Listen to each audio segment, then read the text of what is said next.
क्या लगता है कौन जीत रहा था? वेल जीतना छोड़ो, कोई सुन भी रहा था या नहीं? मतलब अगर सब चिल्ला ही रहे हैं तो सुन कौन रहा है? And that's where the points come in कि you can never win in any argument, कभी नहीं। भले ही आप कितने अच्छे क्यों ना हो आर्ग्यू करने में, भले ही आप सामने वाले की चेप के रख देते हो, भले ही आपने अपने दोस्तों की छिल डाली हो, but still you can never win any argument. और आज तक आपने जितने भी आर्ग्यूमेंट जीते हैं उन सब से लॉन्ग टर्म में आपको नुकसान ही हुआ है। अब ऐसा क्यों है और क्या करना चाहिए इंस्टेड, ये बताता है law number 9 from the 48 laws of power.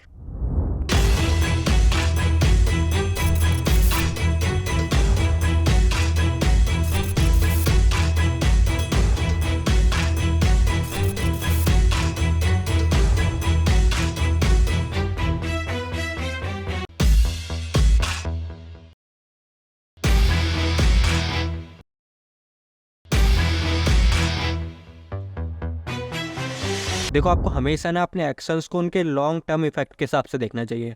और जब भी आप किसी से आर्ग्यू करते हो तो शॉर्ट टर्म में भले ही आप अपना पॉइंट प्रूव कर दो, but in the long run आपको नुकसान ही होता है। देखो, अगर आप किसी के हाथ में चाकू देते हो ना, तो यू नेवर नो कि वो उसका इस्तेमाल टूल की तरह करेगा या वेपन की तरह। और इसी तरह यू नेवर नो कि सामने वाला आपके वर्ड्स को कैसे इंटरप्रेट कर रहा है, क्योंकि आपके सामने भले ही वो आपसे एग्री कर ले, but in the long run ना उसके बिलीव्स बदलेंगे और हो सकता है कि वो आपसे ऑफेंड भी हो जाए। और अगर आपसे ऑफेंड होने वाला आपसे हायर पोजीशन में हुआ तो बहुत लॉस हो सकता है, जिसके बारे में मैंने इस वीडियो में बताया था।